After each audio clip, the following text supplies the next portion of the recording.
everyone, and welcome to another segment of AstrologyAnswers.com's weekly horoscope.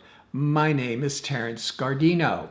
Well, the week is going to start a little slow. There's some good energy, some stabilizing energy, but we're still wrapping up the last new moon cycle. So it's more of a holding pattern, a waiting pattern, until Thursday on April the 7th, when it's the new moon in Aries. Aries is that rush of enthusiasm, ambition, high energy. It's why the first day of spring, if you're in the northern latitudes, of course, is associated with Aries. Aries just wants to get out there and start new ventures, get excited.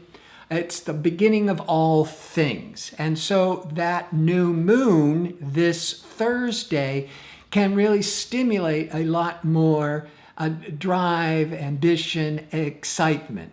But before we get there, on Tuesday, the sun is going to be stabilized by Saturn. So even though it's a few days before the new moon, and we're kind of more in a holding pattern.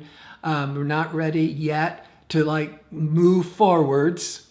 This sun is keeping us grounded and stabilized. But on Tuesday, there is a lot going on. It might be subtle and more obvious after the new moon kicks in. But communication Mercury, how we process information, how we think, how we communicate, that's all Mercury, is moving into Taurus. Now it was in Aries, and now it's going to go into Taurus. And in fact, at the end of April, it's going to go retrograde in Taurus. And so then it'll go backwards, stop, go forwards again. So Mercury is going to remain in Taurus into June. Now, Taurus is more practical, more steady, more grounded. So it will help anchor our minds and help us be a lot more practical. So prior to the Mercury going into Taurus, on Tuesday, it had been in Aries for a few weeks. And Aries can be impulsive, excited, jumping the gun with our thoughts and our communications.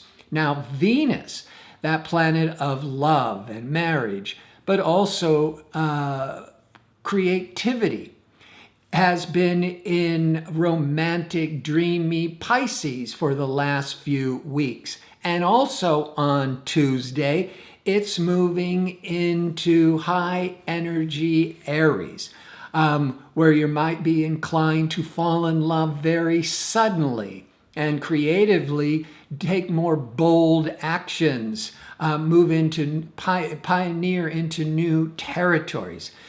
And with all that shifting of energy, the sun, as I said, is keeping us grounded because of the positive effects of Saturn, and we're not yet ready to give birth to all these this change until after the new moon.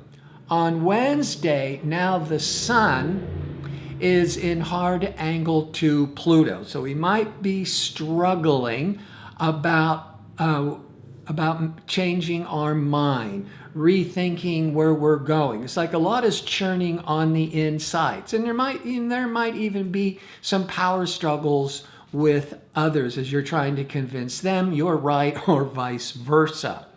And then, of course, there's the new moon. Now, this new moon is going to be close enough to the Pluto that the sun was hitting the day before. So with Pluto's this planet of transformation, of major life changes. So you could be undertaking some important projects that you could be overhauling yourself. Now, this could be doing a lot of self-improvement with your health, with your outlook on life, Or this would be an excellent time that you may want to do spring cleaning or home repairs and kind of like make all these kind of self-improvement changes on the outside of you or on the inside of you. On Saturday, now the sun is aligning with Uranus, the planet of the awakener. It's a day of thinking out of the box, being more open to fresh, new, liberal ideas, that you're more open to trying something new and different. Before I sign off, I want to remind you that I'm available to answering questions at astrologyanswers.com. And when you request my services, always remember to put your time of birth, if you have it, into the message. Make sure I have the birth information with the time. And you can find a direct link to request a question to be answered at the YouTube channel. It's in the description page. So I want to thank you for watching. I hope to see you next week when I do my next segment. Until then, have a great week.